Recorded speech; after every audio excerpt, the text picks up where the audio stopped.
Are you an estate agent who's been overlooked for promotion or a pay rise?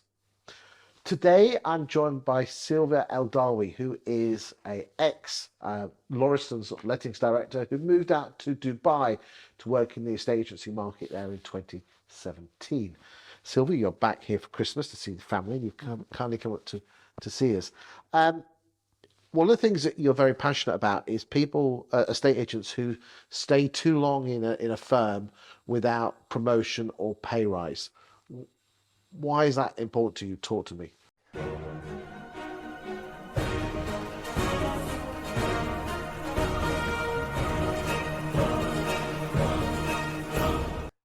So I was guilty of overstaying perhaps in certain roles, just because it gets comfortable. You're familiar with the leadership, you're familiar with the people, the work, everything.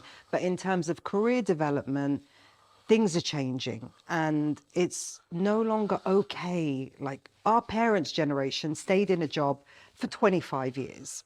And that was that. They were happy. Got the gold watch? They got the gold watch. And our generation, did the 5-10 year stints. The next generation, they're knocking around for 2 years, 2 to 3 years max before they move on. And I think it's a case where if you have not made a step up, whether it's a pay rise or a promotion. Well, first of all, let's be clear. Not everybody wants a promotion. Some people are quite happy with the status quo. They don't want any additional responsibility. But if you are ambitious and career driven and you want to make it to the top, you've got to see your career broken up into 2 to 3 year chunks. And you've got to have a vision for where you're going to be. It's like, where are you going to be in 5 years' time? Probably still the same place if I don't do something about it. So one thing I'll give Richard Powell Freeman, so when I was at Northfields for 10 years, he was very much, if anyone wants a promotion, I'd like to see them embodying that role before I actually go ahead and give them the promotion. Not the other way around. Yes, so if you want to be an area manager, start taking responsibility. Like it. Yeah, act like it. Take responsibility. Let's see how the numbers change under your influence or under your guidance or leadership. And then we can review it rather than, I want to be area manager, I want to be area manager.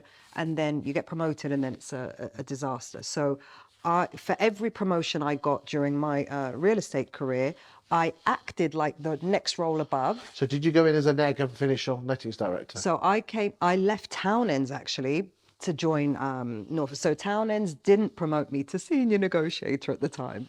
So I left to Northfields to become senior negotiator. And I was very proud of that. And then after 6 months, a vacancy came up in the Ealing Broadway branch to be a branch manager. So I started acting like it. And then I got it. And then, we didn't have area manager roles at the time.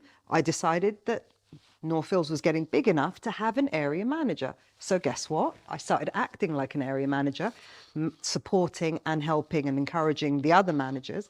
And then Richard made me area manager. Then I decided we're big enough to warrant a director.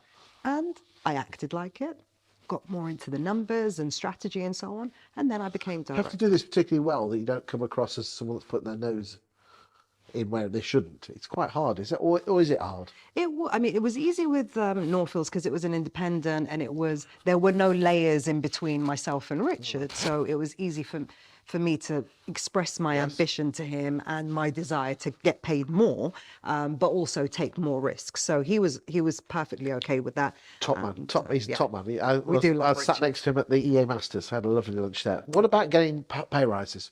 So pay rises, again, it's a case where you've got to ask rather than wait. No company is going to go around dishing out pay rises, but you've also got to justify why it's warranted. And the one thing that I've got zero tolerance for is when agents would, or any of my team actually, could be property managers, it could be administrators, they actually go out and start interviewing and get job offers and then come to me with their resignation, I'll stay if you pay me more. So once they've done that, I'm like, no, you've kind of already put yourself out there. I'm not interested. So someone shits in the nest, technical Grantham term, by going out there, you even if they're a star, you won't entertain it because they've done the dirty on you. If they've resigned, What about if they come? What if they came in and said, "I've been offered a job, but offered a job, well, I say, look, you're embarrassing me in the company by even kind of touting your out?" putting yourself out there without having a conversation with us. Now, I would start having these conversations that it's not about I need a pay rise because I want to get a better car or I want to buy a property. That's a you problem. So you've got to be aware of what you're bringing to the table and what you think that would be worth to other companies, and then go with that justification to your line manager and say, look, I understand or I believe that other companies are paying X for this role, or I'm now worth. So I'd like So to. it's the responsibility of the neg or the branch manager to actually do their homework, but don't be a twat about it by Yes. getting a job offer. Yeah. Putting it down on a piece of paper and saying to the boss, look, this is what the market's paying. Yeah. I'm giving you an opportunity, because obviously you have to be worth what you Yeah, have to be doing the yeah. numbers, and do it that way. And you as a boss wouldn't be offended by that. No, not at all, not at all. And I'd encourage that. I just, at the end of the day, we're all in control of our budgets and so on. And if the cost of losing that person outweighed the cost of giving them I would do it.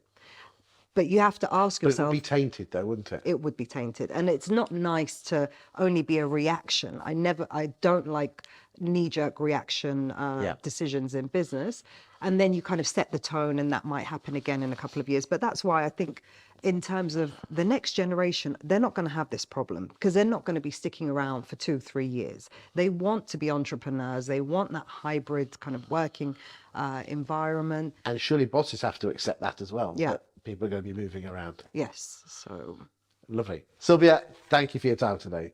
thank you for having me. It's been great fun being on the Watkins sofa. I'm acting all queenie today with the corky.